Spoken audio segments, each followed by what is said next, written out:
Welcome to my kitchen. बिस्मिल्लाहिर्रहमानिर्रहीम। अस्सलाम वालेकुम। लज़्ज़त भरे खाने में खुश आमदीद। एक नई वीडियो के साथ मैं आपके लिए लेकर आई हूँ एक बहुत ही मज़ेदार सी झटपटी सी खट्टी मीठी सी और चटपटी सी इमली की चटनी।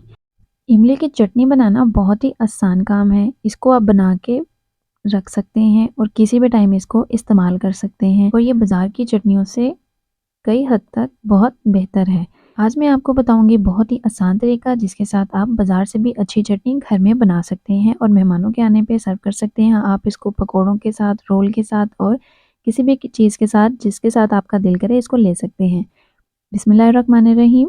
स्टार्ट करते हैं। सबसे पहले मैंने यहाँ पे इमली ले ली है 1 पाव। इसको मैंने अच्छे तरीके से धो लिया था।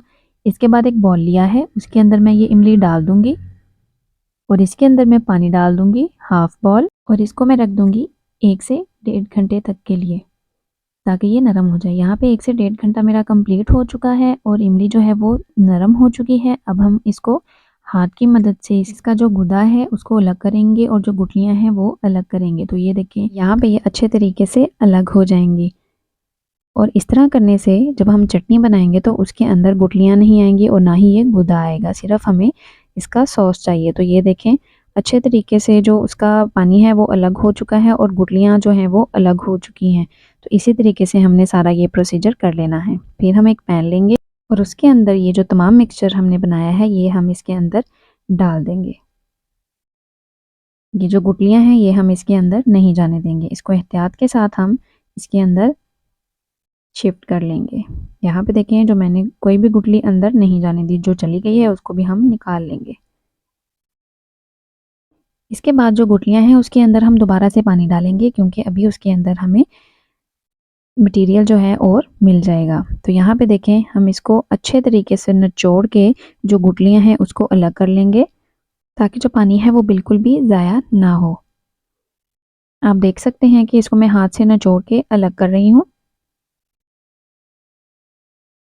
इसी तरीके से आपने तमाम गुठलियाँ निकाल लेनी है। इसके बाद जो हमारा मिक्सचर बच जाएगा वो भी हमने पैन में उंडेल लेना है और लास्ट वाला हम नहीं डालेंगे, उसमें हमें कचरा नज़र आ रहा है तो वो हम बिल्कुल भी नहीं डालेंगे। तो अब यहाँ पे इसको हम पकाएंगे, इसको बॉयल आने देंगे। ये देखें अच्छे तरीके से इसका जो बॉयल है वो आ रहा है। हमने इसको अब पकाना है। इसके बाद हम लेंगे 1 कप चीनी। 1 कप चीनी हम इसके अंदर डाल देंगे और इसको करेंगे अच्छे तरीके से मिक्स।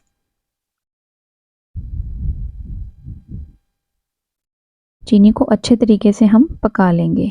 यहाँ पे मेरे पास है आधी चम्मच नमक, 1/4 टीस्पून है मेरे पास यहाँ पे काला नमक, वो हम इसके अंदर डालेंगे। इसके साथ इसका टेस्ट बहुत ज़्यादा इन्हेंस हो जाता है। और 1/4 टीस्पून ही हम इसके अंदर सुर्ख मिर्च का पाउडर डाल देंगे। आग हम धीमी रखेंगे। इसके बाद हमारे पास 1/4 टीस्पून है चाट मसाला और यहाँ पे मेरे पास है गुड़ जो कि बहुत ही ज़रूरी है, ये हम इसके अंदर डाल देंगे। इन तमाम चीज़ों के साथ जो टेस्ट है वो इक्वल हो जाता है, इसका बैलेंस हो जाता है। इसको हम अच्छे तरीके से करेंगे मिक्स और इसको हमने इतना पकाना है कि ये गाढ़ा हो जाए। ये देखिए यहाँ पे ये बॉयल आके गाढ़ा होना भी शुरू हो गया है और ये कम होना भी शुरू हो गया है। चीनी मुझे कम लगी तो मैंने थोड़ी सी चीनी और डाल दी है। ये देखिए बबल्स बनना शुरू हो गए हैं और आपने इसकी कंसिस्टेंसी चेक कर लेनी है। यहाँ पे देखें कि इसको किस तरीके से बॉयल आ रहे हैं और ये गाढ़ा हो गया है। हमने इस चीज़ का बहुत ध्यान रखना है कि सॉस जो है वो बहुत ज़्यादा ना तो पतली हो ना बहुत ज़्यादा गाढ़ी। तो ये पॉइंट है। यहाँ पे हमारी चटनी रेडी हो चुकी है। अब हम इसको ठंडा होने का वेट करेंगे और उसके बाद लेंगे हम सर्विंग प्लेट, कोई भी डिश ले लें और चम्मच की मदद से हम डाल रहे हैं इसके अंदर। अब हम इसको डिश आउट करेंगे। ये देखिए माशाल्लाह से इतनी मज़ेदार ये चटनी है कि आप इसको रोल के साथ, समोसे के साथ, पकौड़ों के साथ, हर चीज़ के साथ आप इसको इस्तेमाल कर सकते हैं। आप इसको देर तक रखने के लिए आपने इसके अंदर 1 चम्मच सिरके का डाल लेना है, उसके साथ ये बहुत देर तक सेव रह सकती है। यहाँ पे देखिए माशाल्लाह से जो हमारी चटनी है इमली की वो बहुत अच्छी रेडी हो चुकी है और बहुत ही टेस्टफुल है। आप इसकी रेसिपी ज़रूर ट्राई कीजिएगा।